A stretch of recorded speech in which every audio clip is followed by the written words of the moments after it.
It's got something to do with being a little bit over the top, but actually, so facile and so smart that he made certain people feel a little. I wouldn't want to get into an argument with him because you'll lose. I mean, you're not going to come out of that one looking too good. I don't think. And so he had a tendency to do that. But who knows? It's all revisionist.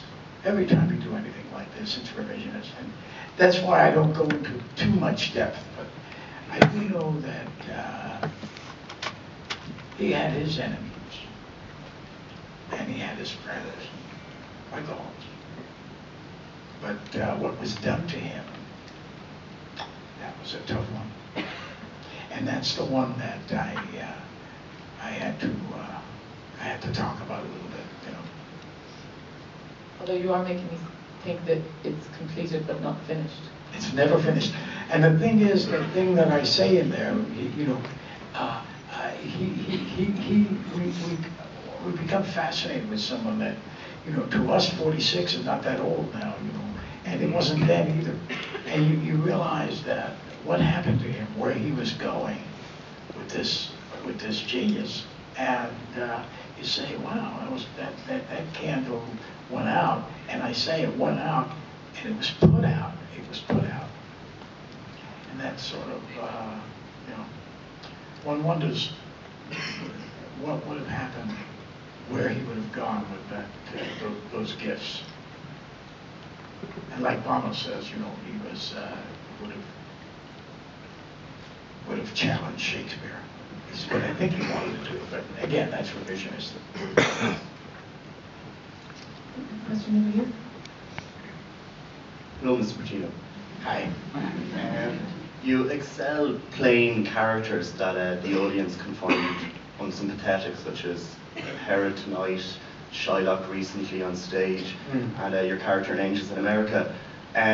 What I'd like to know is what attracts you to these characters, why do you think you excel in them, and do you yourself have to find sympathy with the characters to play them?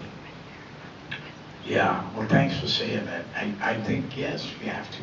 You have to find, well, first of all, you just mentioned those three characters, and their great writing. See, the writers find them. The writers make those characters. It's like playing a certain kind of music on your instrument. And as far as I can see, the writing of Shylock is one of the great classic roles of all time, as is the writing of Salome and Herod, and of course Tony Kushner wrote Angels in America.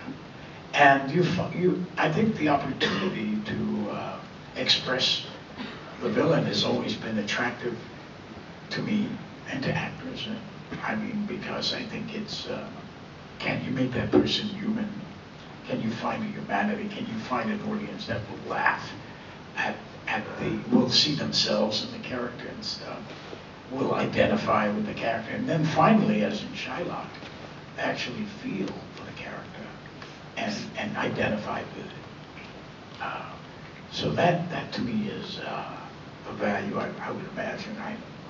I'm drawn to it. I may do Iago next. So here I go again. But I think those are, as they say, the more attractive parts, the juicy roles. They give you more to express.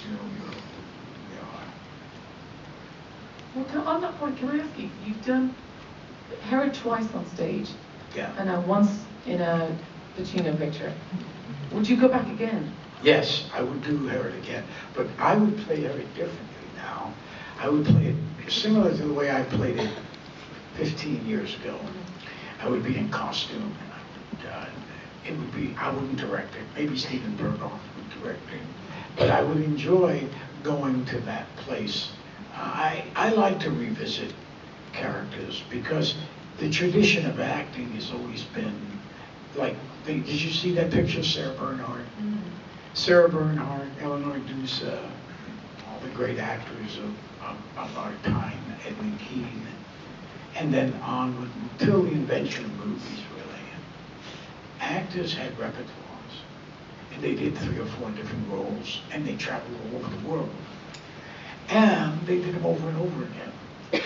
So there's something about a great role which changes, you know, as you go, grow yourself, learn more about life yourself. I mean, it's very hard to think you could do Hamlet just once. You know, you would do Hamlet throughout your life, because your changes and what's happened to you affects your interpretation of the great parts. So I would do these certain parts again. I think I would even do Shylock again. I did it again because I had made a movie. I was in a movie of Merchant of Venice, and then I decided to do it on stage maybe 5, 6 years later, and it was a totally different character. I don't know if you've seen both, but it was different. So it changes with you, with your perceptions, what's happening to you in your life. You go to a character, you just say, you bring to it a new understanding. And also you get to learn the lines. You're in this house. I'm so glad you came. Yeah, because Revolution was, Revolution, when that came out, it sort of wasn't ready to come out. It was brought out a little too soon. And we weren't finished. And I remember not being very happy with that. I don't care if a film works or doesn't work, but I don't like to put a movie out that isn't finished, or at least in some estimation done. And that wasn't, and what happened is years went by, and you Hudson had the sense and the courage to get back in there with me, and we tried to find people and talk people into giving us another shot. And because we had feelings about what we could do with the movie to give it more of what we felt it needed. And that's not the easiest thing to do, but we've tried and came up with a version.